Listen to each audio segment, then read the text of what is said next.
que os candidatos à Prefeitura de Porto Alegre vão fazer para que a cidade não tenha uma nova enchente? Nessa edição especial do podcast Matriz, do dia 23 de agosto de 2024, o candidato Felipe Camozzato, do Novo, responde. Neste programa, eu, Maureen Xavier, e a repórter especial de política Flávia Benfica, entrevistamos os 4 candidatos com representação na Câmara Federal e que estão na disputa para falarem sobre as ações para a proteção da cidade após a tragédia climática de maio deste ano. A ordem de divulgação é Sebastião Melo, do MDB, Maria do Rosário, do PT, Juliana Brizola, do PDT e Felipe Camozzato, do Novo, seguindo o tamanho das bancadas da chapa majoritária na Câmara dos Deputados. Ao longo de 1 hora, cada um pode falar sobre os seus projetos e ações, caso sejam eleitos e assumam a Prefeitura de Porto Alegre em 1º de janeiro de 2025. A seguir, os principais trechos.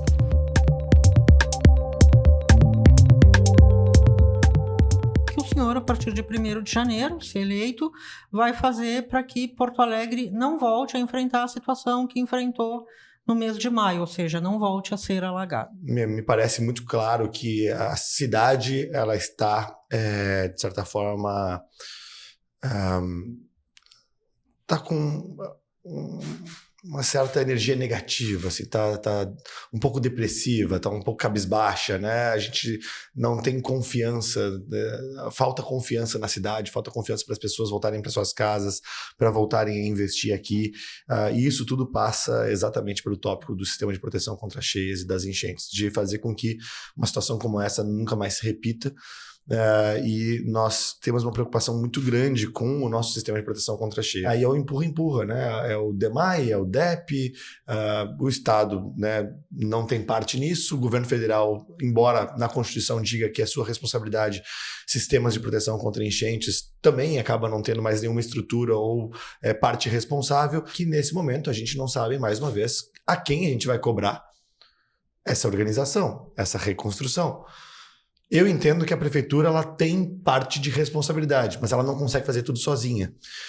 Então, eu gostaria muito que a prefeitura tivesse condições de que, por exemplo, com o repasse de recursos federais, ela pudesse ser a responsável e assumir toda a responsabilidade pela execução e depois pela manutenção do sistema de proteção, pelo menos relativa ao seu município.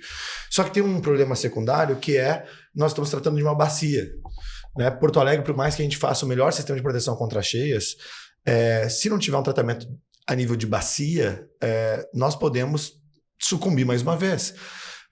Porque se não houver um sistema bem pensado para a gestão do recurso hídrico que vem lá do Rio Carreiro, né, lá do Jacuí, enfim, dos 5 rios, né, se vem dos vales também, do Caí, dos Sinos, do Gravataí, enfim, todos eles, a gente vai ter problemas aqui também. E começamos a pesquisar onde é que estavam as principais falhas, né. Nos chamou muito a atenção um ponto que foi um elemento fundamental da tragédia aqui na capital, que foi os diques da região da Zona Norte. O projeto de 74, ele estipula uma cota ideal acima de 6 metros para aquela região. Tu tem uma cota de 6 metros no cais, e tu tem uma previsão de pelo menos 50 centímetros a mais de altura, crescendo 80, 90 centímetros ao longo do Arroio Areia e do Gravataí, por conta do efeito de remanso, né, que é o acúmulo de águas que se dá e que faz com que esse volume ele aumente a sua altura da cota. Portanto, os diques ali do Sarandi, por exemplo, deveriam ter pelo menos 6,5 metros de altura, tá? Segundo o próprio projeto 74. Quando a gente olha para os dados planialtimétricos que estão hoje disponíveis, tu tem ali pontos onde o dique está a 4,5 metros. 4,90 metros. Na Fiergues, mesmo cenário, ou seja, diques que estão com 2 metros a menos do que deveria ter pelo projeto lá de 74. E isso explica por que aqueles diques extravasaram, né, por cima e depois a água levou mais de 20 metros de dique. Então, para mim, é fundamental que o primeiro passo que nós tenhamos que dar é atualizar esses estudos para as cotas de 2024, ou seja, saber em que altura deverão estar os diques, se ele vai precisar mexer nessas alturas. Também verificar a necessidade de construção de infraestrutura nas regiões não abrangidas pelo sistema de proteção contra cheias, como é o caso da Zona Sul de Porto Alegre.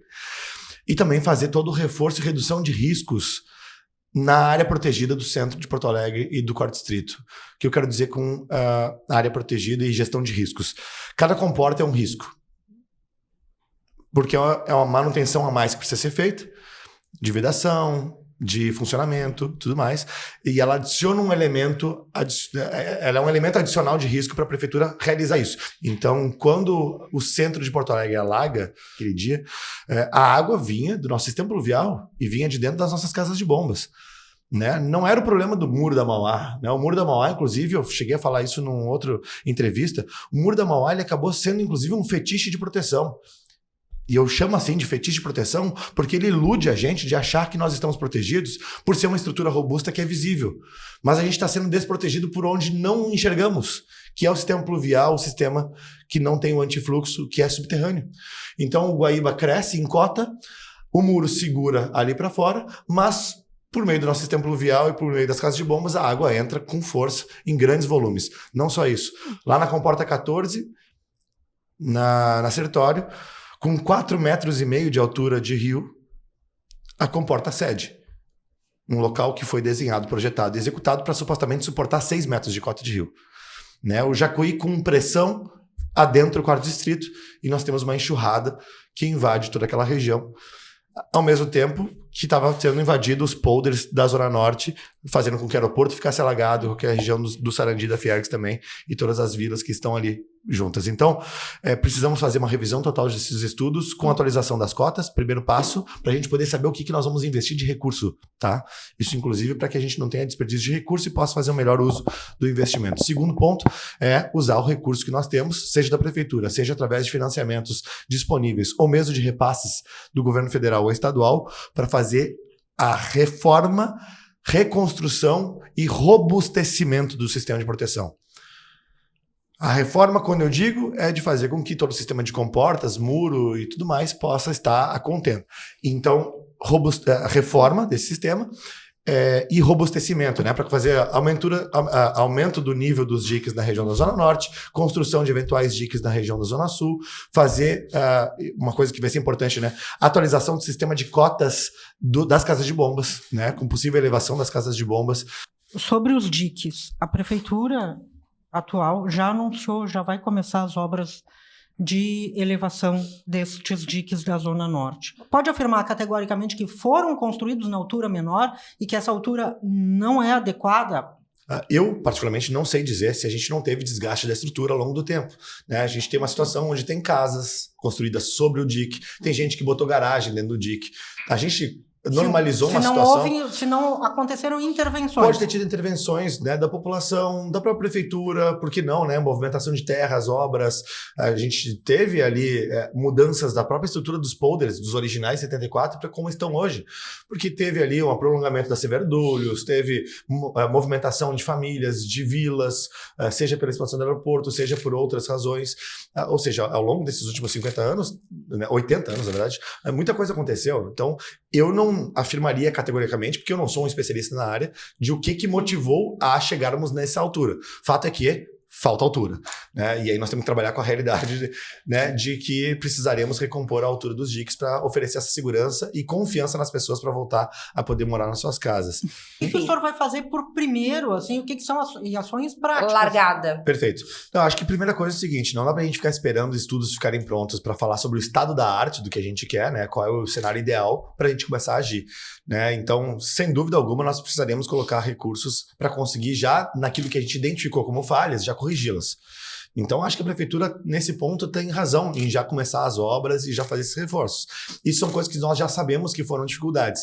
Agora, nós precisaremos pensar para os próximos 50, 100 anos de cidade. E aí nós teremos que ter uma atualização desses estudos, não apenas os estudos que levaram ao sistema de 74, mas também todo esse acúmulo de conhecimento que se tem nos órgãos da prefeitura, DEP, DEMAI e também outros especialistas, como do IPH, de ver como é que eles estão enxergando a situação e, eventualmente, estar contratando esses especialistas, essas mentes, para conseguir então, a primeira oferecer coisa novas soluções. Vão ser novos estudos, mas Eu não sei se vão ser novos estudos ou se vai ser atualização dos estudos que já tem, né? Ok. Porque como a gente tem novas cotas, talvez os próprios... Como eu não sou engenheiro, né? Eu não arrisco dizer que vão ser estudos sendo feitos do zero ou se vai ser, não, vamos pegar aquilo que está e vamos ver onde é que precisa ser mexido. Quem vai saber dizer isso vão ser os engenheiros, né? E especialistas.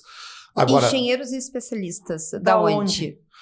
por exemplo, seja os da prefeitura, né? Sejam os do próprio IPH, ou se a gente achar que...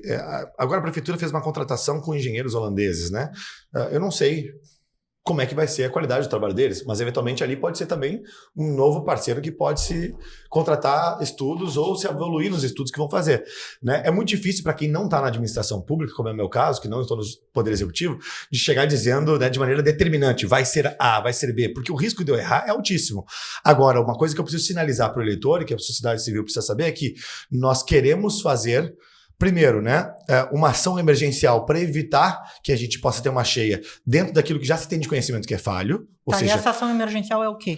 É corrigir a altura de diques, é fazer o reforço e correção das comportas, é fazer com que o sistema pluvial possa ter instalação rápida de sistemas antifluxo. Tá, então, na prática... E o sistema antifluxo é o mais difícil de lidar, porque ele envolve, aí sim, né, contratação de quem vai fazer a execução, de quem vai instalar. Eu gostaria que o senhor explicasse esse sistema antifluxo, porque Perfeito. Nós temos 23 casas de bombas. O que o senhor pretende fazer, assim, em quanto tempo? Isso é para o primeiro mês, para o segundo mês? O que o senhor pretende fazer nessas casas de bombas? É um sistema antifluxo, manda embora, mas... Não, impede de entrar, na verdade, né, Flávia? Não é manda embora. Sim, mas tem que mandar É que ele manda também embora se, no caso de chuva muito forte, que sim, represa em áreas mais baixas. Ele faz a saída de água só por uma via, né? Então, só vai mudar as casas... Não, é porque assim, impede de entrar. Sim, não pode entrar. Na verdade, nunca pôde, né? Só que hoje não está funcionando isso, né? Inicialmente, não sei, quando foi... O senhor está dizendo que não está funcionando, nós não. Sim. Auto-evidente, né? As casas de bombas vertendo água significa que o sistema antifluxo não está funcionando. Basicamente é o seguinte, o que acontece é que, por gravidade, a água, quando tem uma cota maior no Guaíba, empurra com a sua força, empurra a água para dentro da cidade, por dentro da tubulação do sistema pluvial e a bomba empurra de volta. E do sistema de bombeamento de drenagem, que é as casas de bombas que fazem. Então, o que acontece? Quando foi concebido o sistema, nós tínhamos lá as chamadas válvulas, que eles chamam, né, em inglês de stop lock, né, que eram comportas subterrâneas dentro desses dutos que elas só abriam para um lado. Por pressão e gravidade, elas abriam só no sentido de drenar a água da capital. Ou seja, ela saía de dentro da cidade para fora da cidade. Se viesse corrente de fora da cidade, do Guaíba para dentro, a porta fecha. Essas portas não estão em funcionamento pleno. Por isso que verte água para dentro da cidade. A gente não tem um diagnóstico, pelo menos eu não tive acesso a um diagnóstico preciso do porquê que não estão em funcionamento pleno. Sabe-se, por relatos de alguns engenheiros, que tem resíduos dentro de tubulações, né, areia acumulada que não deixa ela fechar, que algumas dessas comportas subterrâneas, né, do sistema já foram, inclusive, removidas, seja por ação do tempo, seja por... Mas o senhor vai fazer o quê? Então, o que nós precisamos é rapidamente conseguir restabelecer esse sistema.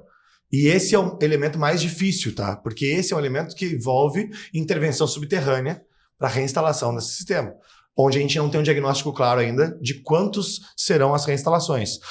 O que me parece o mais realizável no curto prazo é intervir nos diques para aumentar a altura e refazer sua estrutura para tornar ele mais robusto. Tá, mas isso a prefeitura já vai fazer agora. Isso, e nós daremos continuidade porque eu não sei quanto tempo vai levar para eles entregarem isso, né? Conseguir recolocar as comportas nos seus lugares e fazer as suas vedações, tá? Para que ela possa, para que o sistema, né, a cortina do Muro da Mauá possa estar a pleno mesmo, e também a 14 lá na Sertório e Quarto Distrito.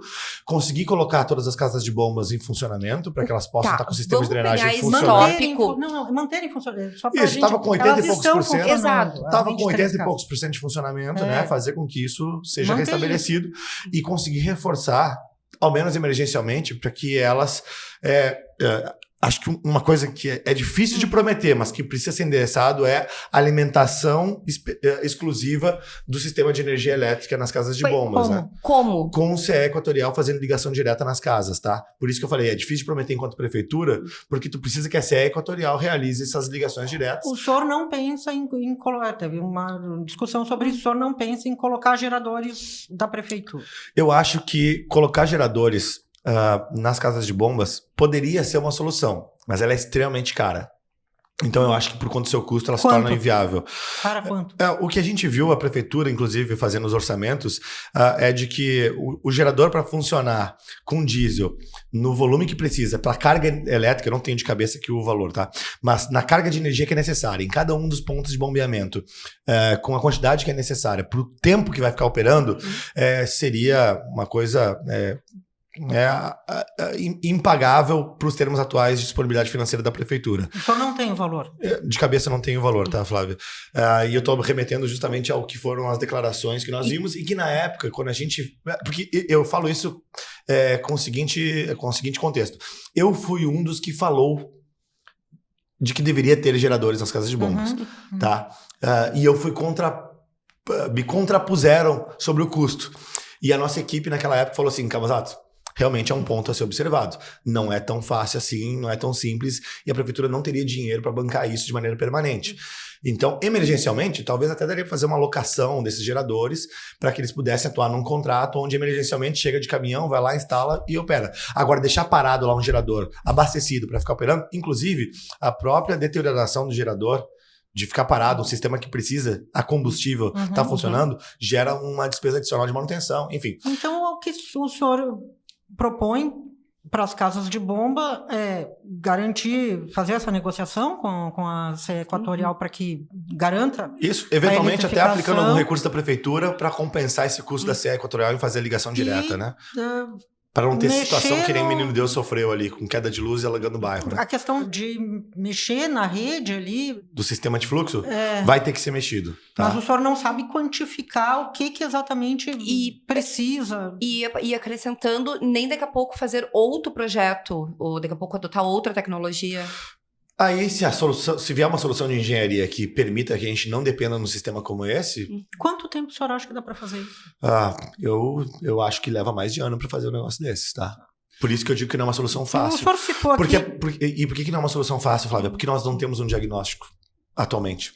Então, quer dizer, tu acha que hoje, exatamente essa parte o senhor acha que não tem um diagnóstico ainda? Não, a gente não tem um diagnóstico preciso. De quem é a responsabilidade, no seu entendimento, quem responde pela drenagem pluvial da cidade? Porto Alegre ou qualquer cidade? Não, Porto Alegre. Drenagem pluvial é Porto Alegre. Nós temos que resolver problemas de drenagem pluvial urbana. Então, o senhor acredita que é a prefeitura que tem que resolver isso? Sim. E por que o senhor cita a Constituição e o que o senhor acredita que seja responsabilidade da União? Porque, para esclarecer, né? Não, perfeito, ótimo. O que a Constituição nos traz é que, quando se trata de enchentes e de sistema de proteção contra cheias, a Constituição traz de maneira muito clara que isso é responsabilidade da União. Aonde está isso? Agora eu não tenho aqui o artigo, tá? Mas eu cheguei a usar isso, inclusive, em outras entrevistas, citando artigo. Pois por isso que eu tô... Mas eu posso remeter para vocês, tá? E até deixar na minha colinha porque isso, tá? O sistema...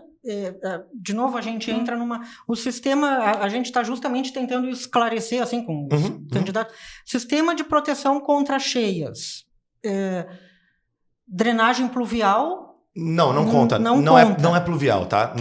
Não diz respeito a pluvial. Aí é o quê? Diques, comportas... Então... eventuais dragagens, desassoreamentos, infraestruturas que são de barragens, do que eles chamam a gente está falando de bacias hidrográficas e áreas metropolitanas.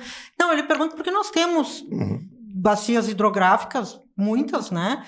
E temos comitês de bacias, eles estão, e esse gerenciamento está com o governo do estado. Então, assim, Mas o governo do estado hoje não é o responsável pelo gerenciamento do recurso hídrico e da bacia. O senhor fala da necessidade de fazer essa revisão. O senhor pensa em fazer isso como? E como eu vou lhe perguntar no seguinte sentido. RCREALDEP o DEP dentro do DEMAI? O DEMAI é um gabinete? Como é que o senhor quer fazer esse gerenciamento desse assunto? Exatamente porque ele é complexo. Quer dizer, tu tem várias esferas e todo mundo precisa sentar e conversar. O senhor pensa no caso, se não recriar o DEP, pensa em recriar alguma estrutura semelhante ao DEP? Perfeito. Essa é uma discussão muito importante, porque realmente essa falta de governança acaba fazendo com que a gente tenha dificuldade de conseguir dar um norte para a execução disso. Quem é que a gente vai cobrar dentro da prefeitura para manutenção desse sistema e para corrigir, por exemplo, a altura de DIC, né? Eu sinceramente, assim, eu acho que a solução não é necessariamente recriar o DEP. Eu acho que se falar em recriar o DEP não é uma garantia de que vai se fazer o trabalho que precisa ser feito, porque o DEP existiu durante todo esse tempo e o DEP não viu que faltou 2 metros de DIC na Zona Norte, né? Assim como o DEMAI, né, mostra que também não teve capacidade de conseguir manter a manutenção em dia e também fazer esse mesmo diagnóstico. Então, me parece claro que há sim um problema de governança dentro da prefeitura de quem é o dono desse processo e que responde por ele. Vai ser no DEP, vai ser no DEMAI, vai ser em algum outro órgão, vai ser algum time dentro do DEMAI. Essa é uma solução que provavelmente nós vamos endereçar tão logo a gente assuma a prefeitura para ver o que a gente tem de material humano com qualidade e competência para ser responsável por isso. Ou se nós precisaremos, eventualmente, inclusive, contratar essas pessoas. Pois esse era um ponto. O senhor pretende assumir o dia 1º, fazer um diagnóstico de onde estão esses técnicos, os técnicos que podem atuar nesse ponto, daqui a pouco prever contratação de outros profissionais, outro perfil, daqui a pouco? Ou o senhor, dá pra, a gente faz concurso ou contrata, terceiriza? É uma decisão a ser tomada na medida que a gente entenda o diagnóstico. De novo, né, a dificuldade de ser um candidato que não está na administração é não conseguir ter informações sobre esses detalhes, e que são fundamentais esses detalhes. Na hora que a coisa aperta, na hora que falta uma borracha de vidação na comporta, sempre se vai numa dessas desculpas de que, mas aí o contrato, a licitação não fez, aí não tinha manutenção, aí a empresa não veio, sabe? Sempre acaba se arrumando um arremedo. E por isso que é tão difícil quando tu é candidato fora da administração, porque tu não sabe desse detalhe. Quem está na administração tem uma informação muitas vezes privilegiada do que é a situação. Mas né? O senhor entende que a manutenção das comportas, por exemplo, deveria ser da União? A manutenção das comportas não deveria ser da prefeitura? Aí que tá. Eu acho que a União não conseguiria dar conta de fazer essa manutenção. Porque me parece correto que a União, em alguma medida, envie recurso financeiro para que, através de um processo de convênio, as prefeituras assumam esse tipo de investimento. Então, existe um projeto, uma análise em relação à possível privatização de uma parte do DEMAI. Como é que o senhor vê isso? O senhor é a favor de, daqui a pouco, fazer uma parceria, uma PPP, ou daqui a pouco privatizar totalmente o serviço, manter ela pública? Qual é a sua opinião em relação ao DEMAI? Privatizar totalmente não é nem possível, na minha opinião, tá? E eu acho que seria um equívoco, tá? Porque eu acho que o saneamento básico não é uma matéria a ser privatizada, né? Privatização é a venda total de ativos e entrega do controle. Eu acho que todo tipo de serviço de utilidade pública deve ser concessionado e não privatizado, porque a concessão ela te permite controle da coisa pública, né? O patrimônio segue sendo público com a administração privada e tu tem, num contrato de concessão, quais são os elementos que garantem a qualidade da prestação de serviço, os gatilhos para eventuais multas ou para rompimento do contrato para trocar o parceiro privado. Porto Alegre vive um cenário que é um cenário muito anacrônico, né? A capital dos gaúchos tem 45% do seu esgoto não tratado. E esse é um cenário que não vai se modificar com o DEMAI estatal. Então eu tenho convicção da concessão como forma de universalizar o acesso a esgoto tratado. O senhor é a favor, então, de uma concessão? Sim. Tá, perfeito. Eu queria... Concessão... Parcial, no caso. Não, concessão do que exatamente? Concessão da água e esgoto, tá? Concessão da água e esgoto. Do fornecimento do serviço de água potável. Isso, e do tratamento de esgoto. Coleta e tratamento de esgoto, tá? Pluvial, local.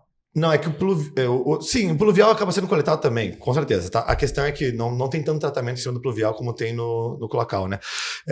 E a gente acredita que o valor de outorga deve ser destinado para investimentos que são devidos há bastante tempo em drenagem, tá? Ou seja, reforço de bocas de lobo, ampliação de galerias, né? Qualificação dos bombeamentos de drenagem para conseguir qualificar as áreas que ainda são alagadiças da cidade. Por chuva, né? Não é sistema de proteção contra enchentes, né? Tá, e daí o último, só para fechar, Posso só DEMAI. complementar Claro. a resposta, Maureen? Por que eu defendo a concessão? Porque eu não acredito que o DEMAI estatal consiga fazer pela incapacidade de investimento. Então, a parceria público-privada através da concessão se torna um elemento que consegue, em um universo de 10, 15 anos, universalizar o acesso O aos senhor esgotos. pensa em fazer uma concessão por quanto tempo e encaminhar essa concessão quando? O valor de outorga ele vai ser maior ou menor na medida que a gente fizer uma modelagem financeira para essa concessão que possa ser mais ou menos vantajosa para um privado. Se a gente for apertar, né, deixar as tarifas daqui a pouco mais baixas, falar que o prazo de concessão ele é um prazo mais curto, em vez de 30 anos, 25 ser 15 anos, provavelmente a outorga vai ser baixíssima. Porque vai ser muito apertado para um parceiro privado conseguir fazer o investimento e oferir o seu lucro pretendido nesse período. Agora, se a gente expandir o prazo, né? Quanto mais prazo tu dá, mais tempo tu tem para o parceiro privado conseguir desenvolver a sua operação, ter receita e reduzir seus riscos também. Quanto mais livre tu deixar a tarifa de ser mantida ou eventualmente até de ter reajustes, o que eu acho que não é o caminho, tá? Eu acho que nós deveríamos fazer uma concessão que mantivesse as tarifas e não crescesse tarifas. Aí nós provavelmente teremos uma outorga mais atrativa. Estima-se uma outorga que pode ser da casa de R$1 bilhão, tá? Estimativas do BNDES e da prefeitura. Pode ser R$1 bilhão. Só vamos saber na hora de um leilão, né? Tá, mas então concede o fornecimento de água e tratamento de esgoto, mas continua com a drenagem. A prefeitura continua responsável pela drenagem, que é o que nós estamos falando de cheias, né? Exatamente. Então, assim, continua público. E continua a prefeitura. A drenagem continua sob gestão da prefeitura. Investir nisso. A diferença é quando tu faz na outorga o valor para drenagem, tu consegue muitas vezes otimizar o custo, porque tu bota um privado fazendo execução de obras públicas, né?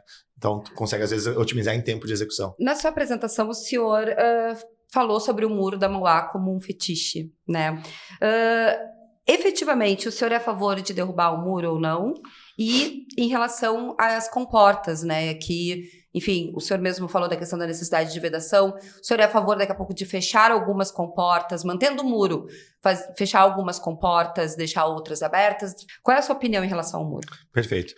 Bom, primeiro de tudo, né? O muro ele faz parte do sistema de proteção contra cheias, ele é uma barreira física que é indispensável para a proteção da cidade, tá?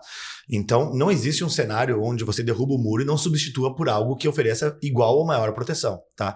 E eu defendo sim que nós precisaremos ter uma alternativa ao muro, tá? Por duas razões. Primeiro, porque o muro já precisará ser, né, não apenas atualizado, o que eu quero dizer é olhar para os laudos de 2014, atualizar esses laudos e ver que tipo de reforço estrutural vai precisar ser feito, que tipo de correção de comportas vai precisar ser feita, etc.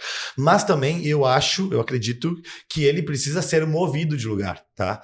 E aí eu tenho defendido Como desde assim sempre. movido? Porque hoje todo o cais Mauá, que agora está sob objeto de um edital de concessão, está desprotegido. E ali é patrimônio histórico tombado. Todos aqueles armazéns são patrimônio histórico tombado. Nenhuma cidade do mundo deixa patrimônio histórico tombado sujeito a enchentes que levem esse patrimônio histórico. Então, eu acredito que nós precisamos substituir o muro da Mauá por um sistema mais robusto que proteja também os armazéns. Ou seja, tu troca de lugar o muro para a beira do cais.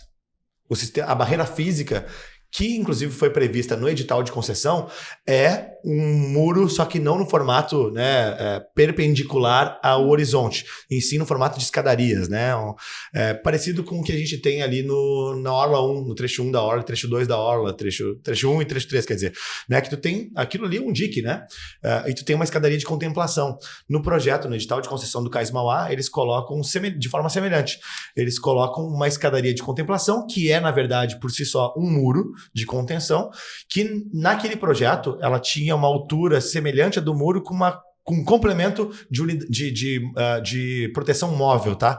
Eu acho que esse próprio edital precisa ser revisado, dadas as cotas atuais de cheia. Eu acho que ele fica frágil, dado que a gente sofreu.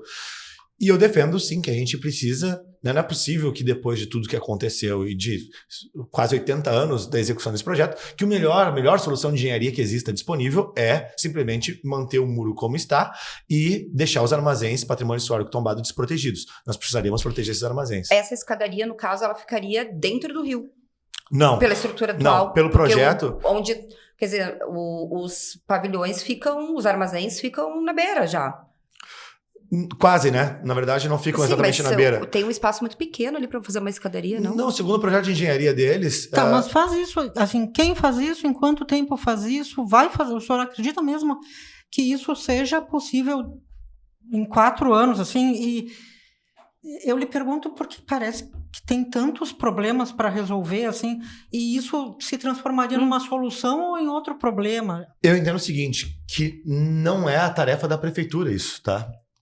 Por isso que está no projeto de concessão do Cais Mauá. Quem vai fazer vai ser o projeto, vai ser o parceiro privado que assumir a concessão do cais. Porque ele que vai ter o interesse de proteger os armazéns inicialmente. A prefeitura também tem interesse, obviamente, mas ele vai ter ainda mais. Ele vai botar dinheiro nos armazéns, ele vai revitalizar os armazéns, vai botar operações comerciais lá. Então, como é que ele vai deixar desprotegido? Né? Fazer com que os armazéns fiquem protegidos é uma condição para que uma concessão do Cais Mauá funcione, na minha opinião. E por isso que eu acho que a prefeitura não deve botar recurso ali. Deve apoiar essa medida, tá? E é isso que eu faço. Eu digo que essa é uma medida que eu considero acertada. Mas, de novo, Porto Alegre não pode deixar de ter uma barreira física contra cheias. Ou seja, não dá para tirar o muro e não deixar sem nada. Questão de alertas. Sistema de alertas e plano de contingência numa tragédia novamente. Qual é a sua proposta? Eu achei muito interessante o sistema que o Estado está implementando agora, tá? Com alertas de ICMS e com eventuais ligações, tá? Eu acho que é um sistema interessante, funciona semelhante em Santa Catarina. Eu estive em Joinville, visitando a Defesa Civil em Joinville, buscando os exemplos de Blumenau, Joinville, cidades que sofreram muito com isso, e lá eles usam sistemas parecidos a esse. A gente chegou a discutir até coisas que estão sendo debatidas no Vale, né? Sobre sirenes. Não sei se é o caso, muita gente diz que a sirene acaba sendo uma faca de 2 gumes, aí, que pode ser útil no momento e depois pode se tornar banal ou pode assustar as pessoas de maneira irresponsável e perder a confiança, que ela serve para um evento, 2 eventos e depois perde-se a confiança. Então, não sei se é o caminho das sirenes. Mas eu acho que a grande dificuldade que nós temos com relação aos avisos é que eles possam ser mais quantificáveis, tangíveis para a população. O que eu quero dizer com isso? Quando a gente diz a cota do Guaíba poderá chegar a 5,36 metros, tu tem que dizer quais bairros e mostrar no mapa onde é a mancha de inundação, que foi feito, não pela prefeitura, foi feito por cidadãos independentes, especialistas ou não, que foram jogando mapas nas redes sociais. Eu acho que isso é uma coisa que poderia ser requalificada em termos de alertas. Como daí? A pessoa recebe como? Eu acho que eu gosto do canal de informação, por exemplo, seja no SMS que o Estado está implementando, seja através de um canal de Twitter, né, um canal oficial, onde tu consiga ter o alerta, né, e à medida que tu acessa ele, tem um link ou a imagem, tu clica e tu consegue botar teu endereço lá e tu veja, bom, no meu bairro, na minha rua vai chegar, não vai chegar. Tá, e aí a pessoa tem que sair, né? Vai aonde? Eu tenho que sair eu tenho um parente, mas meu vizinho não tem um parente. Não tem para onde ir. Faz o quê? Isso são os planos de contingência da prefeitura, que eu acho que precisam ser reforçados, né? Quais são as rotinas para desabrigamentos, tá? Uma coisa que eu achei muito interessante em Joinville é que lá eles fizeram um sistema onde eles têm um cadastro de voluntários e de entidades e pessoas físicas com diversas habilidades, onde eles conseguem acionar na medida que se tem um evento. Tá? Diversos, seja um evento de cheia, seja um acidente de trânsito, um incêndio e tudo mais. E a prefeitura lá oferece treinamentos recorrentes para que qualquer cidadão que queira se capacitar em alguma área, pode ser ela incêndio, enchente, gestão logística, a administração de abrigos, ele consiga receber uma qualificação e ele esteja apto para ser escalado a servir, né? Então a prefeitura tem aquele banco, lá em Joinville, se não me engano, tem mais de 1.000 contatos.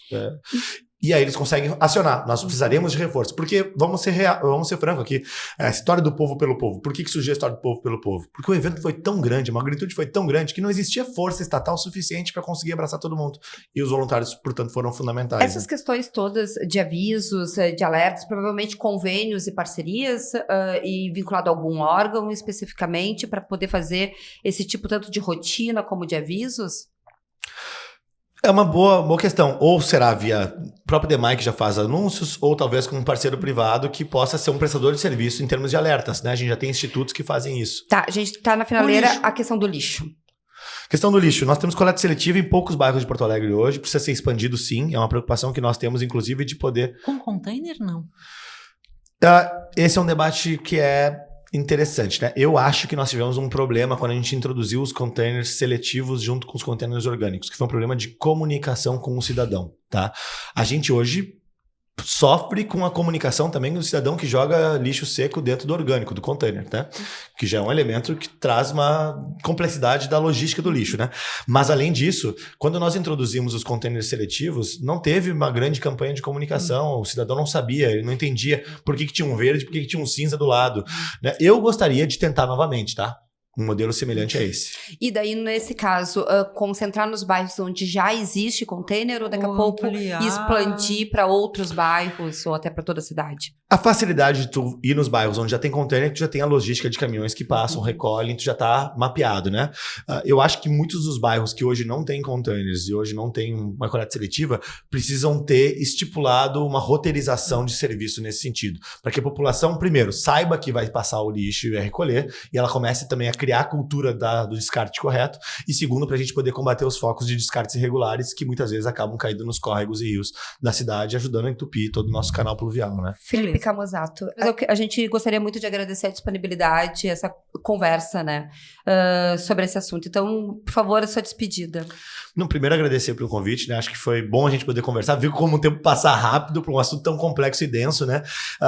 Eu acho que, sem dúvidas, que o recado que a gente quer deixar, afinal, é que nós precisamos reforçar nosso sistema de proteção, nós precisaremos avançar até mesmo em diagnóstico de situação, ou seja, a gente ainda está muito no escuro, perto do que a gente deveria ter, né? E isso é uma coisa para nós nos envergonharmos, em certa medida, né? Porque não é a primeira enchente, nós já tivemos em 41 e parece que não aprendemos. Então, precisaremos reforçar esses diagnósticos e a ação efetiva para que isso nunca mais se repita. Se não tiver confiança, as pessoas não voltam a morar e não voltam a investir. Muito obrigada. Obrigada, gente.